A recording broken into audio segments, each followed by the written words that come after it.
And then the next one I went to after the hotel, I went to this place called Napeequa Crossing. And I can't remember the national forest for that one. It might be the Wenatchee National Forest, but again, very green. It was sort of like, the equivalent of BC. I'm now in the equivalent of like Chilliwack, Hope kind of region.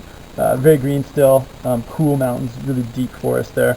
And when I got there, there was like, I guess like a Presbyterian camp that has actual camp area just past where I was camping, but they would bring their kids, like there'd be a girls' night that would come do their like camping at the Napeequa Crossing there I was, just to make it more rustic, I guess. So I got there and all these like teenage girls there and their leaders, and I was like, okay, well, I'm not going to camp in the nice spot where they're at. I'll camp towards the end because I just kind of didn't want to weird them out, like a single guy with like long hair, like, looking dirty or whatever, right? So it was cool. Like later on I saw them, I went up on this hike to like Twin Lakes and I saw them on the way down, so it was cool. They realized that wasn't some kind of like, threat or anything like that, but I just wanted to give them their space. But it was a cool campsite right along a river, and that river like super fast flowing in spots. So it was like this waterfall section to it that was just crazy.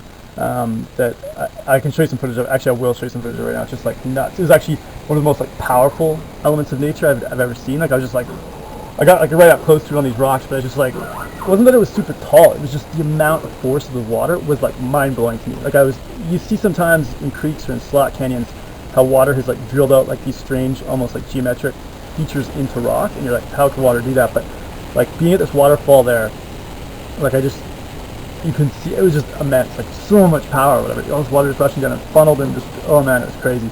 That was pretty impressive at that site. Like I said, I went up to Twin Lakes where there's like an old abandoned fish hatchery or whatever, right? So I got some footage of that. I also tried to do this hike on the other end up Mount David. And I was like, yeah, I'm gonna get to like 7,000 feet, woo, Mount David. And all this stuff's like super rocky up there, like kind of like true mountain climbing style, although you don't need ropes. But I guess like, like not like forest climbing, like you get up top, it's like rocks and stuff like that. But I got up top and it was just amazing, like the views. I got some footage of that, man. It's just crazy up there. But the snow, it was 33 degrees that day or something at Celsius, and the snow, like I was just like, some of it's gonna give, whatever. So I was doing these crossings where I would be like on a slope like this, and I'd be like edging my way across snow drifts, and I got to a point I was like, no, because I realized like if any of that snow just went, I'd go with it, and I was like, it's not worth it to me, right? So I kind of gave up at probably about like, I don't know, 6,000 or something feet or something like that, and I didn't get to the top of Mount David, but it was still a pretty cool day.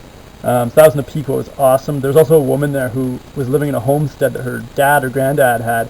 She was probably in her 60s or something like that, and I was trying to get cell phone service, and she came out and talked to me and showed me her garden and like told me about the area, and there's crazy mosquitoes there, like eating you alive, like insane, right?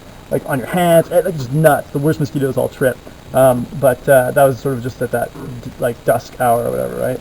And I saw a black bear there one time when I was checking my phone too. That's the only black bear I've seen all trip, but it just like, scurried away. The night before though, I was walking through that same area at night on the road, and I heard this animal in the forest beside me kind of clomping around. It was one side of it on the left of me, and then next it was on the right of me, and I was like, oh god, and I thought it was a bear. And sure enough, that was the exact area where I saw the bear. And then later on I talked to some people, and they said they had heard that same kind of noise in that same kind of area too. So, I mean, I don't think the bear was vicious, but there's the black bear sighting right there.